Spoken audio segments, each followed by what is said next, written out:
Welcome to Christian Financial Perspectives, a weekly program where we talk about ways to integrate your faith with your finances. This is Bob Barber. This is Mary Jo Lyons. Are you ready to learn the truth about money from a biblical perspective? Join us as we discuss what God's Word says about money and integrating your faith with your finances.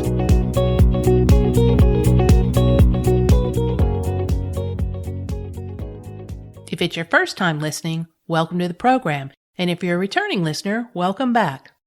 Matthew 6:26 through 27.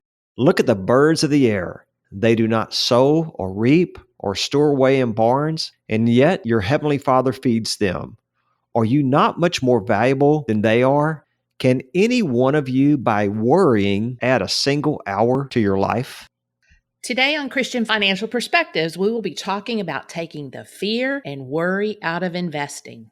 Many advisors would tell you that the key to investment success is managing risk and diversifying accordingly. You can learn more about diversification on our episode number 28 titled Diversification, What Does It Really Mean? I believe that managing your fears and worries is just as important. After all, no one likes losing sleep over worrying, especially about the markets. Bob, if it were just only that easy. I don't think it's truly possible to take the fear out of investing. But we're going to talk about managing risk today, both our own individual risk and the inherent risk of your portfolio, for example. I think when we look at risk and managing that according to our own personal situation, it can really help ease that fear. But I'm not sure we're ever going to take fear completely out of investing. And rightfully so, it is risky. That's the truth. That's the truth. So while you're listening to our podcast, we got a very special guest that's going to be speaking with us in just a few minutes, Mitch Mitchell from Riskalyze. Mary Jo, investors, they're just more likely to fear losses than they are to celebrate the gains in their portfolios. I always see that. I notice that we never seem to get the emails or phone calls as long as those investments are going up in their portfolios, but goes down for a few days or a few weeks, or they get that monthly statement, the phone rings, the emails start coming in. Why is that? Why do you think that is? Well, analogies are a great way to tell a little simple story, and I kind of look at it like a bee sting. We may not have ever been stung by a bee ourselves, but we know it's going to hurt, so we avoid bees. A lot of us do the same thing with our investment portfolios, if that makes any sense. It seems like we fear volatility more than anything in our investment portfolios. We think that volatility means losses, like just because the portfolio goes up or down. I always hear people, they'll call and they'll say, I've lost this much money. I said, well, we didn't sell. That's right. It's not a loss till it's on paper. Exactly. And volatility is a natural part of investing. And I've noticed over the years, the higher the volatility, the higher the possible return. The lower the volatility, the lower return. So if you don't want volatility, then go to a more conservative investment. But with lower volatility comes lower returns. It's the same way with everything else in life. You notice the faster you drive down the highway, the more risky it is. But we're willing to take that risk with set boundaries and arrive at our destination sooner. We're going to be going to Colorado in a couple of weeks. If I drive 30 miles an hour, it's going to take me a long, long time to get there. But if I can drive 70, 75, which is a speed limit, by the way, now, not going over the speed limit, but if I can drive faster, we're going to get to that destination sooner. But there is a risk in driving faster. Well, as you were talking, something came to mind, and it's the analogy that I use with clients all the time. When you're like in the grocery store and you're in one line, you think that checker is going to be faster, and you think, oh no, they get bogged down with the price check or whatever. So you jump over to this line, and then all of a sudden the same thing happens, or the person forgot their wallet or whatever, and you're even further behind than you were before you changed lines. Same thing happens when you're driving, you're at the stoplight. I think this is a guy thing, but that's a whole nother podcast. I think it is. We're going to go get the right lane. That's right. You're always trying to find that lane that's going to be fastest, but reality is they all get there at the same time, and you're not going to improve your situation by jumping from lane to lane. And oftentimes you're going to hurt your situation. The same is true with investing. So, as advisors, we talk a lot with our clients about understanding their risk tolerance.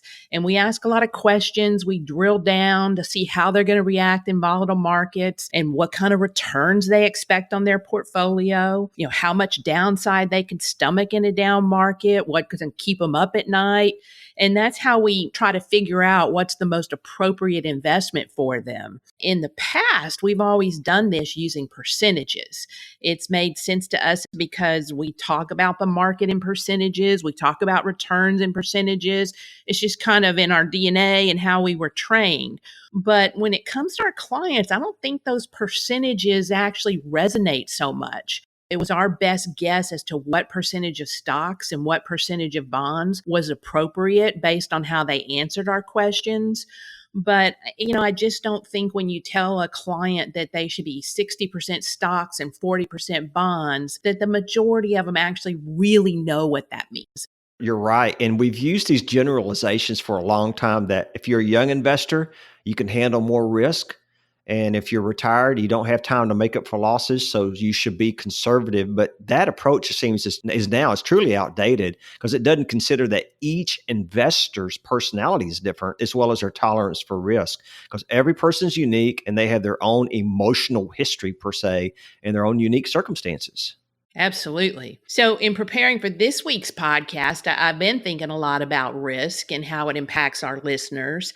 And I was recently reading an article online and it came up, the more I intentionally choose peace instead of worry, the more I experience God's blessings right now. Say that one more time and really emphasize that.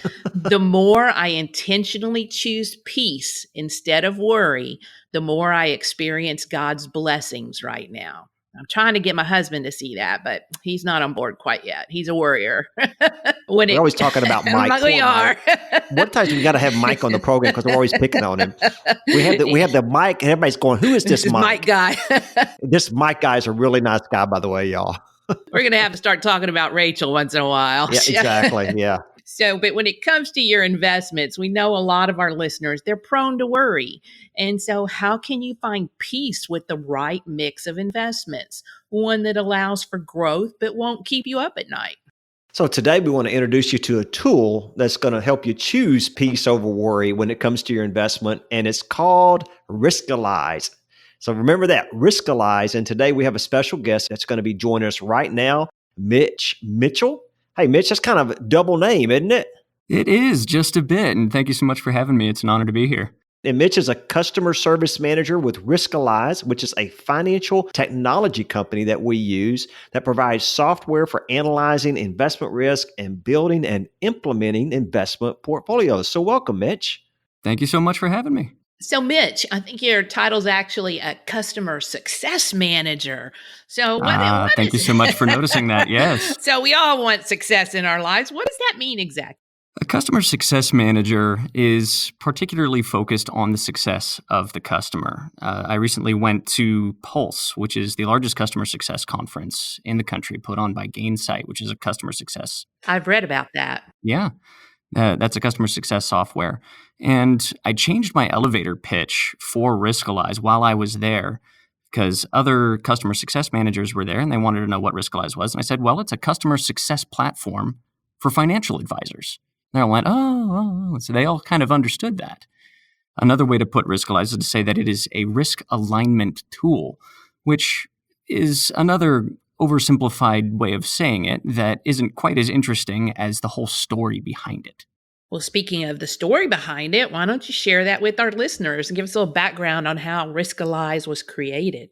Absolutely. So the investing world is broken, is a fairly inflammatory way to sort of start that story. And the founders of Riskalyze realized this. And the way that they realized this was it was broken for a number of reasons, one of which you've already discussed earlier, and that was when you mentioned that we sort of stereotype people based on their age. But there are plenty of younger investors that watched their parents go through 2008, and they're extremely conservative, very risk-averse. And there are other folks who are already retired that you would think need to be conservative, but they'd much rather go to Vegas with their money, so to speak. And you can't really stereotype people based on their age. So true. So this really helps people. And how does it help them with their investing? So Riskalyze was built around some Nobel Prize winning research called prospect theory. And it won the Nobel Prize for economics back in 2002. And that was by Daniel Kahneman. And to grossly oversimplify his research, he basically walked around various cities around the world with a pocket full of $10 bills and a coin.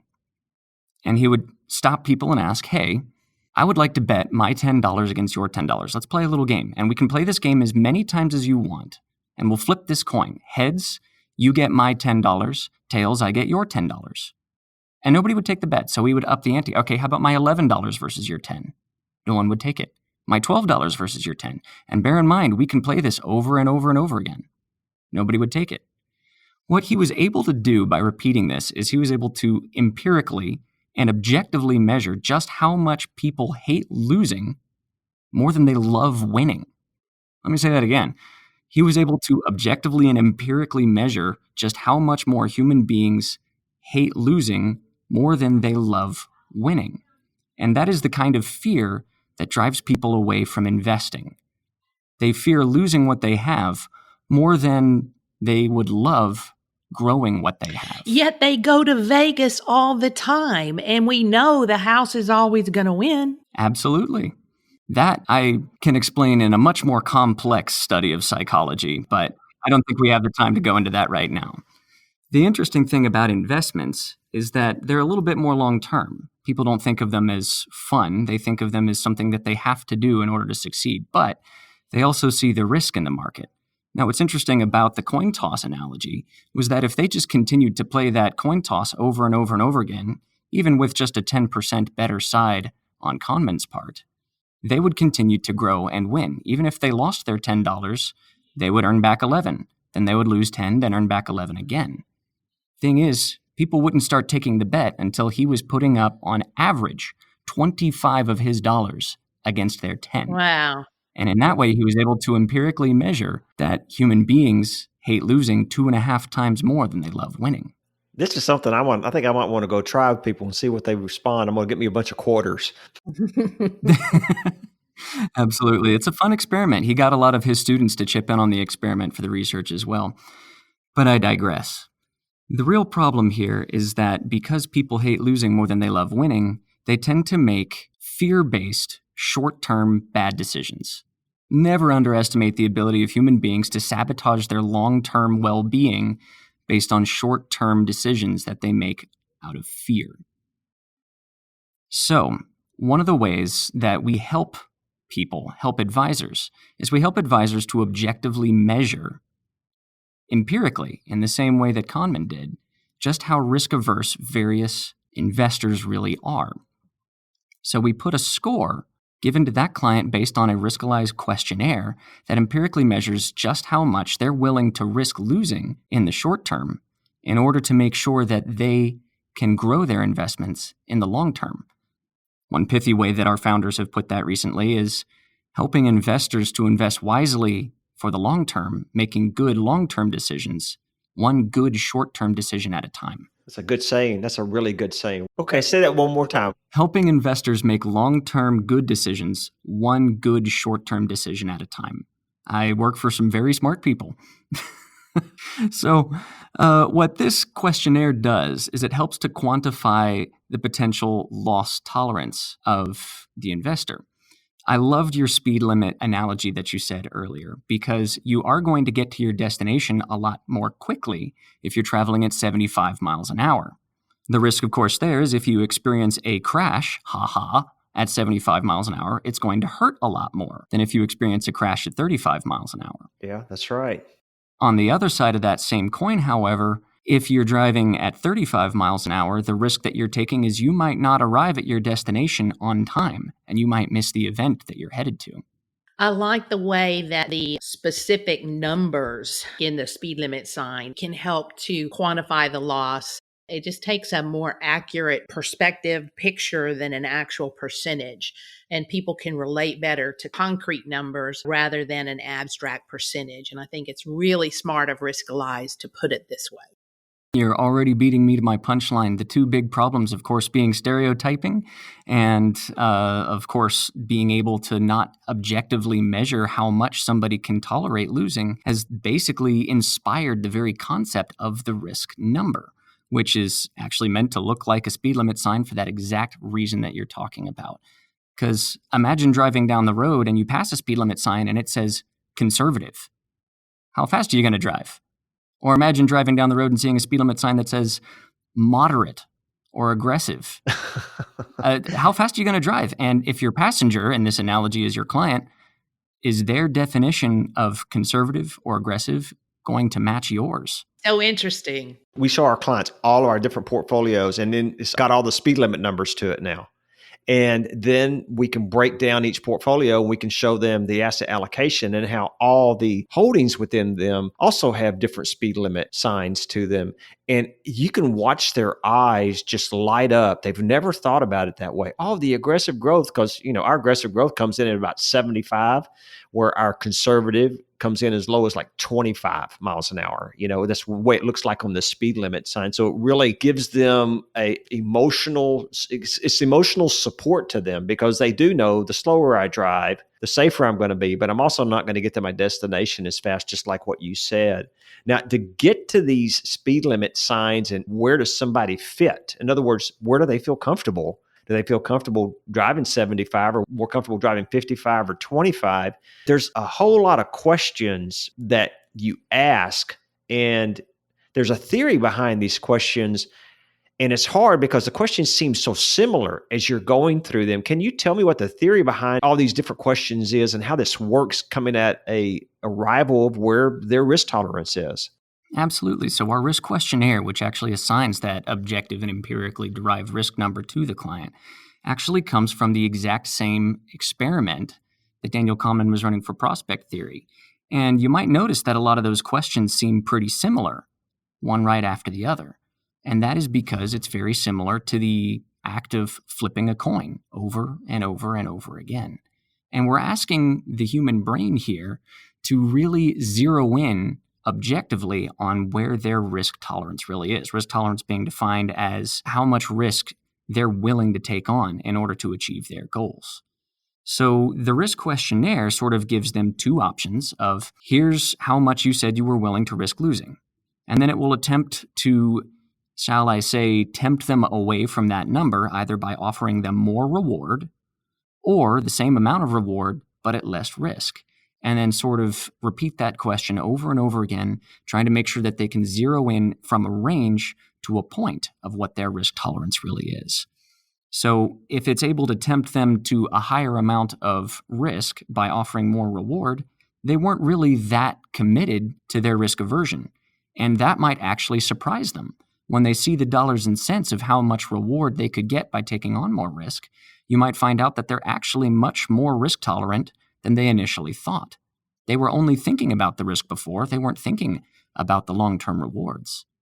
Conversely, if they decide to take on the same amount of reward, but they say, oh, I can get that same amount of reward, but at less risk, then it turns out they might be even more risk averse than they initially thought. And they were actually only looking at the potential upside that they were going for. They were more goals-oriented than they were risk-oriented. And that could have been very dangerous for them in the long run if they had experienced more loss than they expected. And that's dangerous for everybody involved in that relationship.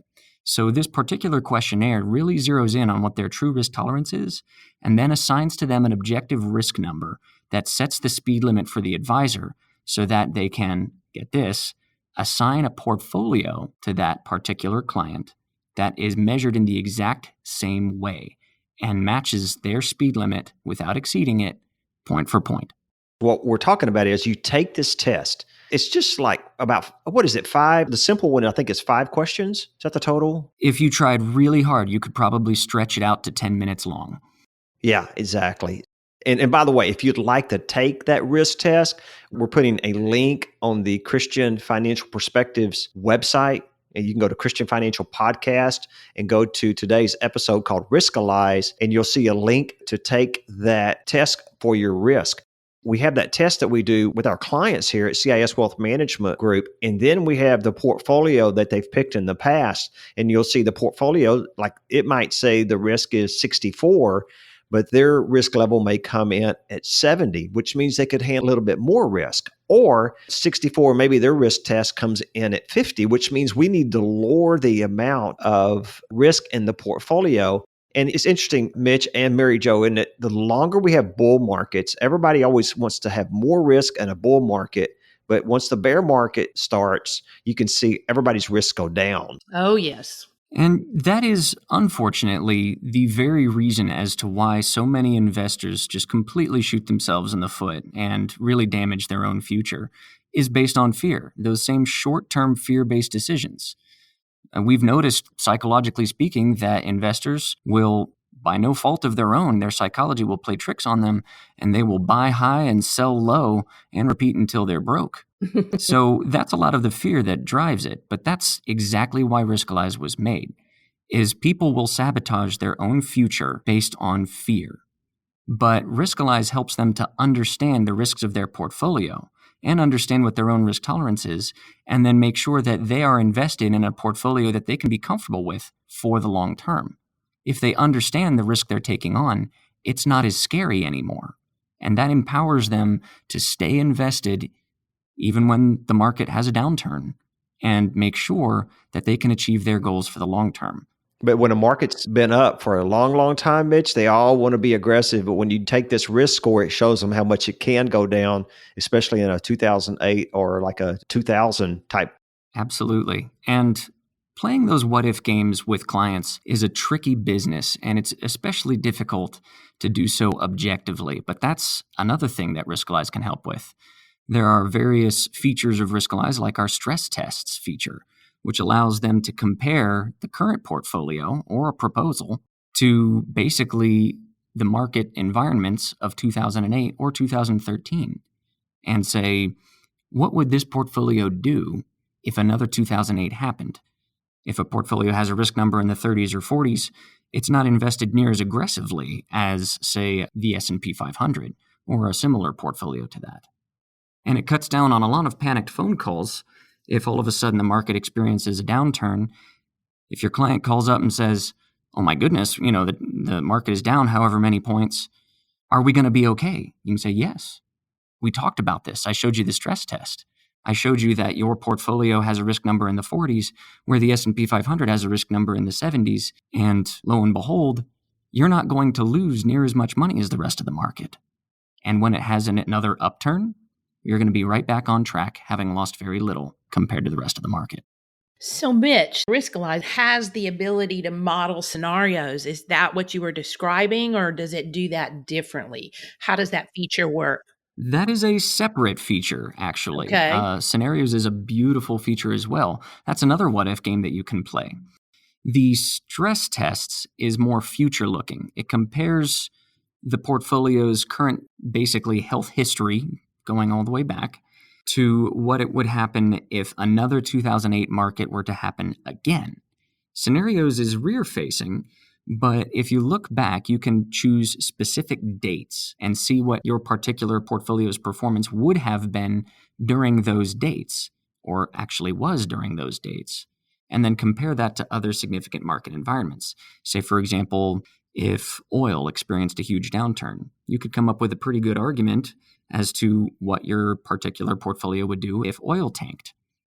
So when reviewing a client's portfolio for its current risk level using Riskalyze, there's a heat map approach. What does this heat map do? That is one of my absolute favorite visuals in Riskalyze. And the first thing that everybody notices is a bunch of red and green bars appear on the screen. But I'd like to direct their attention to the left side of the screen, where all of a sudden it assigns an individual risk number to every single investment in the portfolio. But after that, it shows basically a 95% probability range for every single investment, that's the red and green bars, that scales based on the percent allocation and the actual volatility of that investment. The more volatile, the higher the risk number, and the wider the red and green bars. But it's also weighted for the percent allocation of that particular holding. But that's not the best part of that feature. The best part is actually the yellow bar, which will be found over on the far end of the red bar. And that represents diversification, which you were talking about before. And there's some complex math going under the hood of Riskalyze that we call the anti-correlation coefficient matrix, which is so much fun to say. It makes me sound so smart. Oh, yeah, boy. We just lost somebody on that one. Well, I'm actually a theater kid that spent some time working in medicine, and now I'm in finance technology. So if I can learn it, anybody can. Any client, whether they're an artist or a writer or otherwise, can learn what anti-correlation coefficient matrix means and what that means for diversification. Basically, we take mathematical correlation of when this holding goes up, the other holding goes up, and when this holding goes up, the other one goes down. When they move against each other like that, that's inverse correlation or anti-correlation. And we can assign a coefficient to measure just how differently they move. And when they move opposite one another, that's actually good. That actually creates sort of an inverse movement in your portfolio, minimizing the risk. So you can have an extremely mathematically efficient portfolio that maximizes the reward and minimizes the risk through diversification. And that yellow bar shrinks the size of the red bar, which basically shows how much risk has been minimized. That red bar would have stretched all the way to the left side of the yellow bar. But now it doesn't, which is why you can have portfolios that have significantly higher rewards than they have risks in that 95% probability range. And this is why we want you to get online and go take this test, and then we can show you all this in color. Once you see it in color, it makes a big difference. And you're just hearing it now, but to see it really makes you come alive, because I will tell you, this is one of the most exciting things that we've done in my 25 plus years of investing. This Riskalyze is really helping our clients to understand the risk of the different portfolio overall and the different risk of the investments actually that make up the portfolio. And, this really comes down to what we call behavioral finance, because it's helping you to take the emotions out of making your decisions and replacing that with logic. Behavioral finance is it's the study of the influence of psychology and the behavior on investors. And it really can affect how the markets react as well. It focuses on the fact that investors are not always rational, and they have limits to their self-control, and they can be influenced by their own biases. So I've heard the saying for years that the markets can be irrational a lot longer than we as humans can be rational. We did an entire podcast on this. In fact, it was episode 13 on the emotional investor. And you can find this in the library of previous episodes on christianfinancialpodcast.com. So, Mitch, how does Riskalyze address or handle this emotional behavior we've been talking about of the individual investor? Well, the emotions play an extremely powerful role into the decision-making process for all human beings. Our limbic system is largely controlled by our frontal lobe, but I don't know if you guys have sons or teenagers that might have experienced a slightly longer development of the 26 years to get that frontal lobe. Yeah. Yes. Bob has three daughters, so he's pretty familiar with it. Yeah, my dear mother used to rub my forehead and say, "When you're 26, boy, when you're 26." So, but it certainly is important to understand just how powerful emotions are on our decision-making process. But when we understand our emotions, when we understand what we're afraid of, when we understand our fears, suddenly they don't have as much power over us.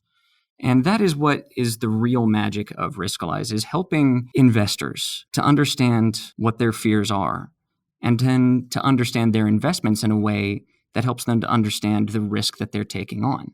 In the parable of the talents that, Jesus actually talked about, we see, the 10 talents and the 5 talents. But which one of the servants was the one that the master rebuked? The one who went and buried that talent. Right, the one with the one talent. Exactly. But what was the solution that the master said? He said, you should have invested it. But why? Grown it. Exactly. Why did that servant not invest that one talent? He was scared. He was afraid to lose it. Exactly. Yeah. But we cannot let fear hold us back from being good stewards of not just money, but our lives and the lives around us and the legacies that we pass on. That's right. So if Riskalyze helps you to understand what you're afraid of, which is the risk of losing it and the likelihood of it, and can help you make the most well-informed decision possible about what kind of investments you should be investing in, It can truly help you to grow what you have and be a good steward of that. And that is really what Riskalyze is all about, is empowering the world to invest fearlessly. Not empowering the world to invest well. If you invest fearlessly, that's a given. Awesome. Yeah, that's what I say. Amen. That's what we're trying to really help our clients with.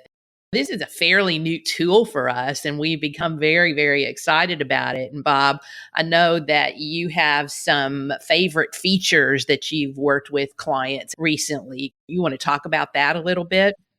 Yeah, there's basically three things that I really like what I'm seeing is they can see in real numbers, not just percentages, the amount their portfolio could decline in a down or bear market. Because, Mary Jo, they'll say, well, I'm good with being down 3% or 4%. Well, we had a client the other day, he's got 2.1 million. And, being down 4% is down 80,000. And that just blew his mind. It freaked him out. So he can't even tolerate being down 4%. But, somebody with 20,000, 4% would be $800. So there's a big difference in the higher those numbers get. And that's what I'm really seeing is that when people take this risk test, depending on how much money they have, they realize dollar amounts. That's making a big, big difference. They truly gain an understanding of the monetary risk, not just a percentage risk with all the different kind of portfolios they can choose, whether it's from ultra conservative to moderate to growth to aggressive growth. And they know how that risk plays or doesn't have to play into meeting their financial goals. We're just so excited to have this tool. We feel like it's a real blessing to us. It really helps us address this ongoing challenge that we've always had with clients and making sure we are targeting the appropriate risk tolerance. And the more this market continues to be volatile, the more that is so important. So as we wrap up today's show, I wanted to share the real advantage to managing risk this way. It allows you to stay invested, to follow your advisor's advice and avoid emotional reactions to market volatility. And when we do this, investors are far more likely to achieve their long-term goals, to buy low and sell high instead of buying high and selling low. So as we come to the end of the day's podcast, Mitch, I want to thank you for your time and being on Christian Financial Perspectives and telling us all the ins and outs and how Riskalyze was developed and how it can help people so much when it comes to investing. Thank you, Mitch. Oh, thanks so much for having me. Had a blast.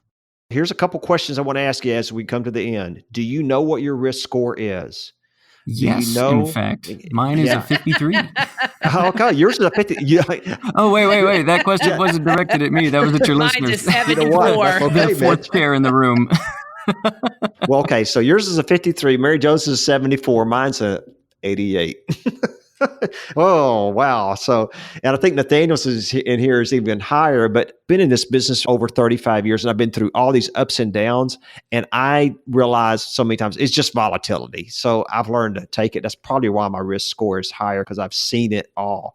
But do you know the actual risk of what your actual investments are and how they compare it? Is it in line with what your goals are? And if you'd like to learn more, give Mary Jo or I a call at CIS Wealth Management Group today.